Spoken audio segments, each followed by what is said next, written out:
Welcome to our Sports Survey, our annual study about the state of the sports industry. Before we explore this year's report, I'd like to share with you some highlights. As this year's title say, after getting hit hard by COVID-19, the sports industry is somewhat rebooting, somehow dusting off and looking for a new floor. Sports leaders tell us that annual growth expectations for the next 3 to 5 years are at 3.3%, down from 8% during the last 3 to 5 years. About 30% of respondents estimate growth to be zero or lower. Unsurprisingly, the biggest threat to growth is seen in the direct impact of the health crisis and the reduced ability to invest and innovate because of that. Recovery from COVID-19 is expected to be a hardest journey, with 43% of respondents expecting this to last until 2022. But not everything is green. Sports leaders also see significant opportunity to grow revenues, particularly in 3 areas. First, improving fan experience through digital media. Second, creating and monetizing digital assets. And third, innovating packaging and distribution of media rights and sponsorship rights. As a matter of fact, our respondents went a step further and told us that as a direct outcome of the COVID-19 crisis will be an acceleration of investment towards digitalization and, as they do so, increase collaboration with other stakeholders. As part of this year's edition, we also delved into the changing sports media landscape, which has been undergoing significant disruption over the last years. Sports leaders confirmed that on-demand, non-event related content is expected to feature the highest degree of growth, well ahead of live content.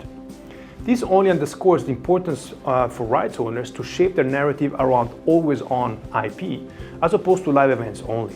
Responses we got also show that traditional broadcasters continue to suffer under the stigma of being the disrupted ones.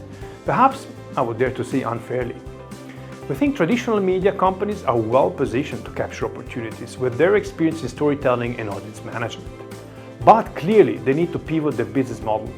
More of the same just won't cut it. We also looked at esports as part of this year's publication, as curious as one could possibly be to see how things developed during the sports chapters. We did so by analyzing the number of hours streamed and watched across the biggest titles since January 2020. What did we learn? First, we learned that action, fantasy, and shooter games are a much more mature media product compared to simulated sports. First week of January, across the biggest 10 accounts on Twitch and YouTube, we tracked over 500 million hours watched against 5 million for simulated sports. So a ratio of 1 to 100. Second, we noticed a huge spike of hours streamed and watched right after lockdown in mid-March. Action, fantasy, and shooter games got an uplift of 50% compared to pre-COVID. Simulated sports grew by a staggering 300%. However, once real sports came back, viewership of simulated sports decreased despite a sustained number of hours streamed.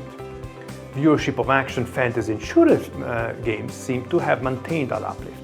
So, how to look at this? The cup can be half full or half empty. You could think that simulated sports as a viewership product is structurally weak as it gets cannibalized by its real version. Or you could think that this is only the start of the journey for simulated sports to become a true viewership product. Our respondents seem to see the cup rather half full.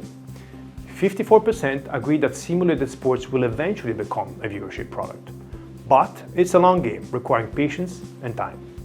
Thanks for your attention. I hope you enjoy our report.